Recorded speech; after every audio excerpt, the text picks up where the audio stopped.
Okay, so Dave Smith and Douglas Murray are both on Joe Rogan, and I want to show you precisely what an op looks like. So here's this fella, a prestigious British fella from Oxford, whose sole job and purpose and mission of being there and why he was sent there is to let everyone else know that their opinion is irrelevant. Only the experts' opinions matter. People like himself, because he's done such things as meet with Vladimir Zelensky. There he is. These are the photos of when he was there in 2022. So you're not allowed to have an opinion on anything related to Ukraine unless you went there and bent the knee and did the photo ops and everything like that. And, here's him with Joe Rogan explaining about how you should not listen to other people's opinions aside from anointed elites like himself. In matter of fact, that's what he's saying. You historians of the conflict, or historians in general, why would you get somebody like Ian Carroll? Or Yeah, but Ian Carroll, I didn't bring him on for that purpose. I brought him on because I want to find out, how does one get involved in the whole conspiracy theory business? Because his whole thing is just conspiracies. Sure. But do you have any, there's been a tilt in the conversation, in both conversations in the last couple of years, and it's largely to do with people who have appointed themselves experts who are not experts. See, that little dismissive head wave, that's to reaffirm psychologically to Joe, to get him to agree with him that, no, he's not an expert. Only he's an expert. Someone that did their own research is, in fact, not an expert. So why is he running down someone like Ian Carroll? Well, as you've noticed, there's a rise in prominence of people much like himself that are having their opinions out there. They're not controlled opinions. They're not funneled opinions. They're not narratives that are preordained. And that's their major concern with platforms like X, is that it makes it considerably more difficult for them to control the information that's allowed to funnel down to the peasantry, as they would say, the peasantry. So here's more of him. This guy just completely unmasked himself. It's embarrassing that this person literally just ripped off his own mask and exposed to every single one of us precisely who he works for and what his allegiances lie. You mean like Ian? I don't think he appoints himself an expert in anything. Who's that other dude who thinks he's an expert on Churchill? Now he's trying to talk in vernacular that would appeal to people like, us lowbrows that watch Joe Rogan. The other dude. All an op. This guy's a fucking chameleon. Daryl Cooper does not think he's an expert. In fact, I think it's everybody else is always calling him an expert, and he's like, I'm just a history. No, let's find this other portion where he tries to run down Dave Smith. Dave Smith's also not allowed to be an expert because he himself has his own opinions.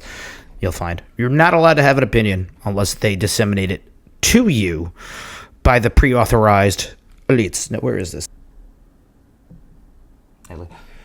Douglas Murray shuts down Dave Smith as a fraud. See, this is all coordinated. Let's take a look at who this person is.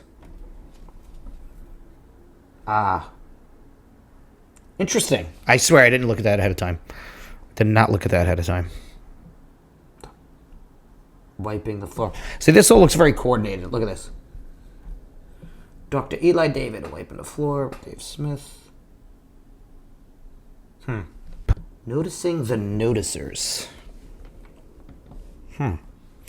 Okay. I think you've had enough people on who are supportive of either war. I don't know that word enough, if that's a good word. Let's say enough people who are on the side of Israel instead of wild critics of Israel. Well, I've had a few. I believe God Sad is on the side of Israel. For sure. Jordan is on the side of Israel. You had Mike Baker, Coleman Hughes. Yeah. Coleman did it for 20 minutes. It wasn't why he was here. No. None of them. And none of them is why they're here. It's a good question. Do you think you've tilted one way? Me personally? No, just with the guests you've had. The guests? Yeah, probably more tilted towards the idea that perhaps the way they've done it is barbaric. But why do you think that is, just out of interest? I'm just interested in your selection of guests, because you're like the world's number one podcast. So. Yeah. Okay, see exactly what he's doing there? He's trying to bait him and be like, do you realize the immense power that you have by giving these people a platform? a platform. So here I am to try and dismantle you putting on these people that are not pre-approved just because they want to have an opinion on something. Neither one of them, either Ian Carroll or Dave Smith, ever purport themselves to be anything of historians whatsoever. They're just people with opinions, and they're allowed to comment on it. This guy's trying to say that you're doing what he's trying to allude to, this pompous fella, is that don't you realize you're doing dangerous work by giving these people a voice that are counter programmed to what we're trying to get. What we're trying to brainwash and mockingbird into the peasantry's head. That's exactly how it's coming off as, and he's leading it with a hand with. It's not. I don't think about it that way. I just think I'd like to talk to this person. But can I just? Yeah, sorry, yeah, it's your show. But sure. If you're going to interview historians of the conflict or historians in general, why would you get somebody like Ian Carroll or? Yeah, but Ian Carroll, I didn't bring him on for that purpose. I brought him on because I want to find out, like, how does one get involved in the whole conspiracy theory business? Because his whole thing is just conspiracies. Sure. You know? But do you have any, there's been a tilt in the conversation, in both conversations in the last couple of years, and it's largely to do with people who have appointed themselves experts who are not experts. You mean like Ian? I don't think he appoints himself an expert in anything. Who's that other dude who thinks he's an expert on Churchill? Everybody else is always calling him an expert, and he's like, I'm just a history Have nerd. you ever absorbed any of his material? Have you ever consumed any of his podcasts or anything like that? I tried. Yeah? It's pretty hard to listen to somebody who says, I don't know what I'm talking about, but now I'm going to talk. Or I don't know about this. Or I'm not capable of debating this historian, but I'm going to just tell you what I think. Yeah, but that's not I think that's a exactly little that's bit not out of exactly what context. Daryl was saying. I mean, Daryl's point of view, however you feel about this, what Daryl is saying is he doesn't really like doing debates. He likes to do long format stuff where he can really explain his position. If you throw a lot of shit out there, there's some point at which I'm just raising questions is not a valid thing. You're not raising questions. You're not asking questions. You're telling people something. Do you think Daryl's doing that? I think there's a whole bunch of guys doing that. I I think- think Dave is doing that, very obviously. Dave's a comedian, but he's now mainly talking about Israel. No, I don't know. See, that's why he's here. That's the exact purpose of why that guy's there. That guy is to try and shut down anyone like Dave or Ian or anyone else, for that matter, that decides that they want to have an opinion about anything. And you're not allowed to ask questions. What planet are we on? We're not allowed to ask questions. Their concern is that too many of the masses, no longer because they consume their information from the Mockingbird box, that is the preordained CNN, MSNBC, ABC, is that the plebs are going to do their own research and come to their own conclusions. That's the only thing they're concerned about. It's narrative control. It's always narrative control. I'm mainly no. talking about Israel. That's but all I see you have on the internet opinions. doing. Yeah, but that's you Well, that just... might be what you've seen, It's but just I don't you think that's... consuming But clips. that is also your shtick now, isn't it? well, what do you mean by that's my shtick? Well, you're not a geopolitics guy in general, are you? I don't even know exactly what you're asking. I'm saying you've decided, being a comedian, you've decided now to become somebody who talks about Israel This and the is not, conflict. I think you're incorrect. I don't think it's a decision. I just think you have long-form conversations, multiple of them. It's a huge event that's in the news, so it comes up. I don't think it's a thing. I think if you're on the outside, you'd say, oh, look, they're trying to get attention by talking about this very polarizing issue publicly. That's but not... you do get attention from that. If you'd spent the last year speaking about Myanmar, you would not be on my lips. Yeah, but or a he lot of other does people. talk about Yemen constantly. He talks about a lot of things that aren't in the news. Well, I constantly. tend to talk about the conflicts that my government is directly involved in, which I think is reasonable to me. But I don't quite get, like, what's all the appeal to authority stuff? I mean, what you have to be an expert, or no, I and think what exactly authority makes matters. you I an think expert? authority matters, and I think that if you just throw a lot of shit out there and then say I'm not interested in the alternative views on this, and particularly when it's a counter narrative that is wildly off. And when you get people, look, I just feel we should get it out straight away. I feel you've opened the door to quite a lot of people who've now got a big platform who have been throwing out counter historical stuff of a very dangerous kind. See, there it is. That's the entire purpose of why that guy is there. is to try and dismantle, try and discredit. That's it. It's the sole purpose of it. Been plenty of There was times. no deficit? No, there are No plenty goods were kept out. There are plenty. How many? Have you been to the crossing points? No. When were you last there at all? I've never been. You've never been? Well, am I not allowed to talk about it now? Have you ever been to Nazi Germany? Are you allowed to have feelings about them? You can't time travel, but you You're can. right. But you can travel. Okay, but so what? So what's the point? No, okay. I find that lots very... of people have been there and agree with me, and lots of people have been there and agree with you. Yeah, but so if I don't you're know going to what spend a year and a half talking about a place, you should at least do the courtesy of visiting it. All right. I just think this is a non-argument. You don't but think? Okay. No, I think it's a non-argument. But if you're an Well, you have to go and touch the ground. To No, be I able think talk you have about to it? see. I think it's a good idea to see stuff, particularly if you Okay. spend a career talking. That's the beauty of us living in 2025. We're able to essentially be wherever we want to be because of the magic and wonders of technology. So, but unless you have physically been there, like this guy has, then the moment you set foot on that soil, now you're permitted to have a valid opinion because you've witnessed it with your own eyes. This guy is nothing more than an op whose sole purpose is to try and discredit, once again, anybody else that says anything that's anathema to the popular narrative. So, and because, by the way, because he was in Ukraine, he was allowed to have an opinion. But this is the only photo I could find of him there. Like, he reported on the Bucha massacre. I couldn't find a photo of him there. But when understand something, when these guys go to war zones in Ukraine, they have curated tours, private security. So their whole goal is to be the disseminators of the opinions you're allowed to have. So let's go back to him. About something. Yes. I have a journalistic rule of trying never to talk about a country even in passing unless I've at least been there. Okay. It's a sort of normal, it's a normal thing to do. You're talking about crossing points. And not only have you never been to a crossing point in either Egypt or in Israel, but you've never even been to the region. Okay. Again, I think this is a non-argument. I don't understand. No, it's not a non-argument. Yeah, it is. It's not a non-argument if you're insisting that you're an expert of some kind, or not claiming you're an expert, but still talking about it, about the provisions going into Gaza or not, if you've never seen any of this going on. So you're not allowed to speak about me. things that you've read about. You can only speak about things that you've seen with your own eyes. You can talk about what you want, as you're proving. But that is a different matter from spending an awfully long amount of time talking about an issue in a region you haven't even had the courtesy to visit whilst developing all of these views about it. I mean, now I slightly get an idea of where you're coming from. You've read about this blockade, and so you imagine that that's what it is. I imagine you've read all the people who say that Gaza was a concentration camp, and you probably think that too. Am I right?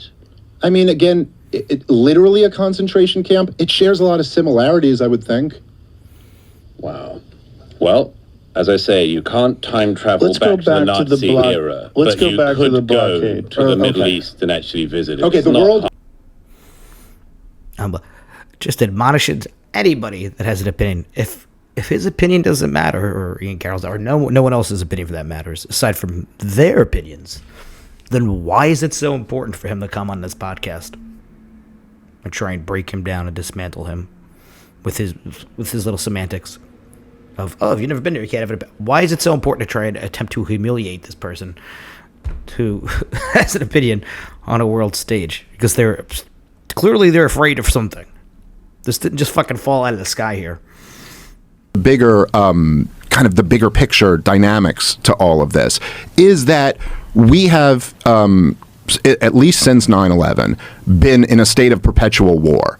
And all of these wars have been disasters. They have been so many lies involved in selling all of them. I mean, the whole Iraq war, the whole war in Afghanistan, just lying the whole way through. I mean, I remember literally having conversations with Green Berets in the middle of the war in Afghanistan, and they're like, George W. Bush is telling you that the army we're building up there is really successful. This thing's going to fall in a week without us. And then all through the Obama administration, it's just like lie after lie after lie with disastrous wars. And so this does create a fertile ground for people to say, I wonder if they were lying about all these wars. Sure. Again, I'm not really trying to argue with you about World War II. I'd rather argue about these wars today. I think the interesting question is whether you're busy watering it.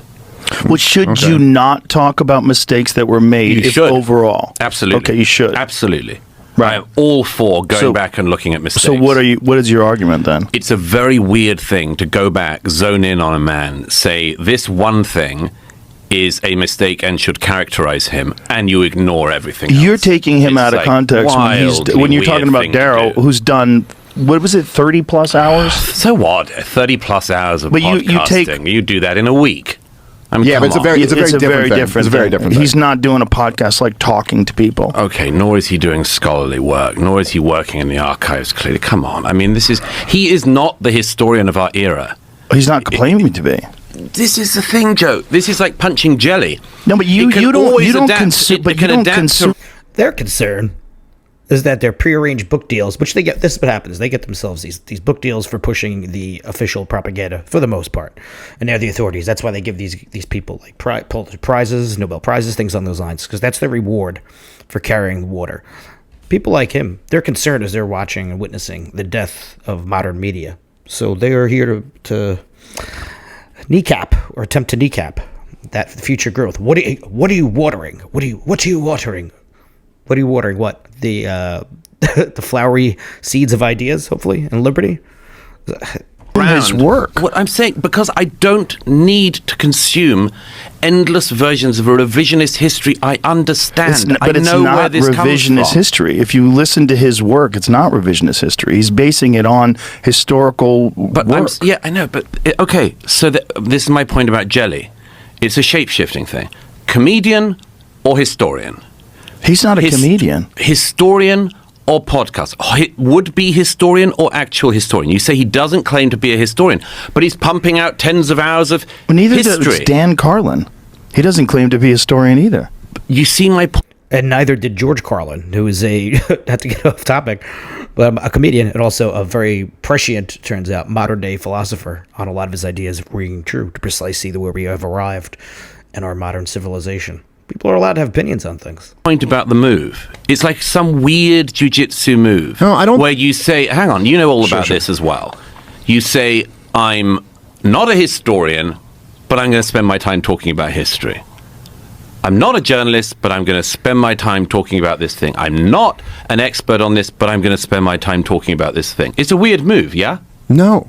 You don't think? No, I'm a free American. I can talk about what I like to. About so what I don't. You want. So what is the point I've here? noticed you can, but but we what's all the can. point? The point is, what are you pushing? What are you watering? What are you watering? What am I pushing? Yes. Liberty, free markets, peace, prosperity, not getting in another stupid catastrophic war, which we're on the precipice of right now. That's what I'm pushing. What are we on the precipice of? Well, I think weren't you just talking about it the other day? Everyone I hear on the inside says we're about to attack Iran.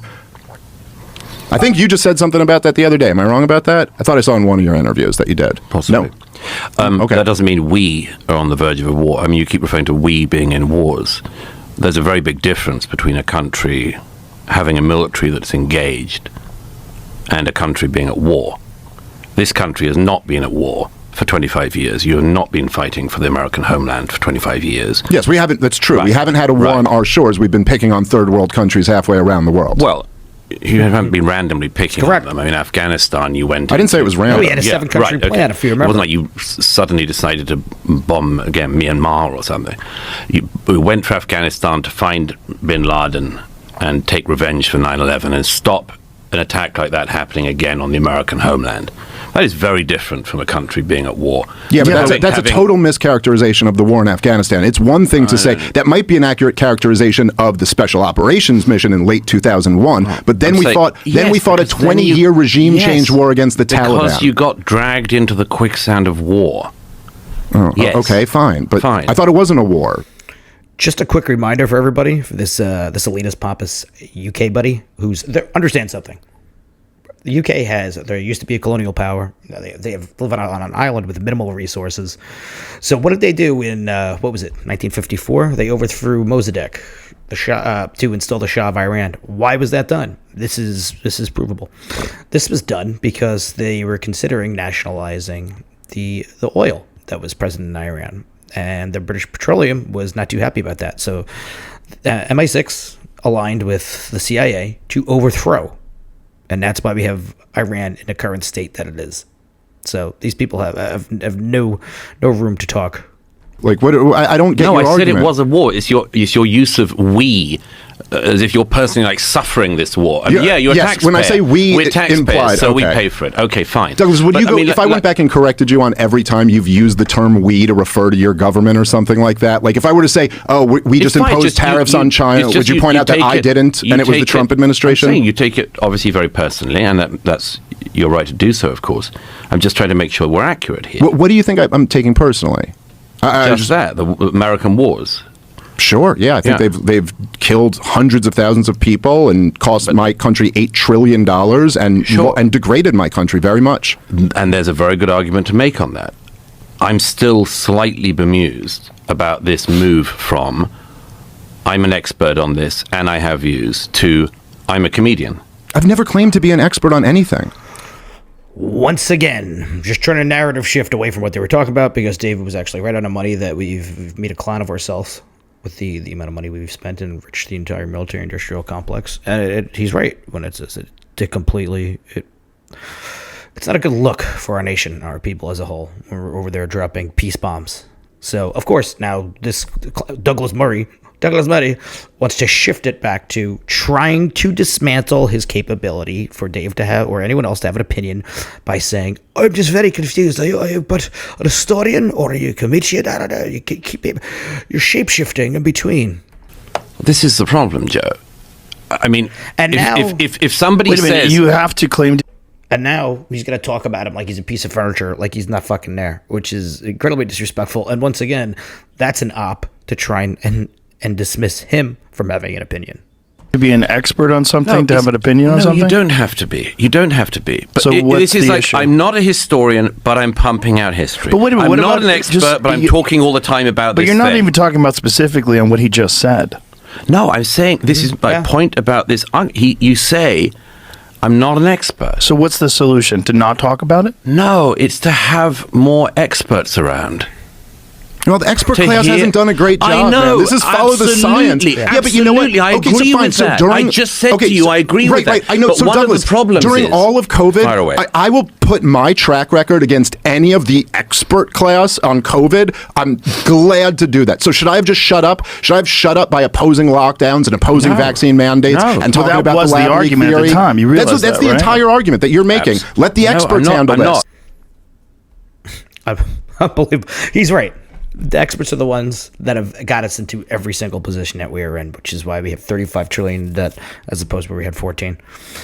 This whole thing is an op. This whole man is here for an exact reason. That's because you're seeing the rise in popularity, people like Candace Owens and Ian Carroll and Dave Smith, and they want to align it with something that's anti-Semitic for no reason.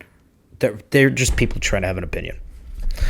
And we live in a world, luckily, in America, not so much in the UK where they're knocking on your doors for posting memes, but here in America, we are allowed to have opinions. And I find it just very, very telling that this, I guess, hitman, that's who they sent, tried to send a hitman to try and embarrass him so they could put things out on X.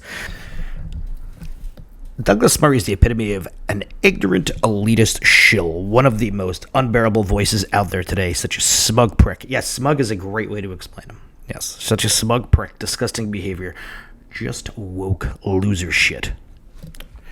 That is correct. That's exactly what he is. He is. He's completely unmasked himself for everyone to see. Complete op. Anyway, hope you enjoyed that. Man, make videos ever, but I was just particularly aggravated by watching that smug, pompous elitist who thinks that only people, experts such as himself, are allowed to have opinions. Have a good day.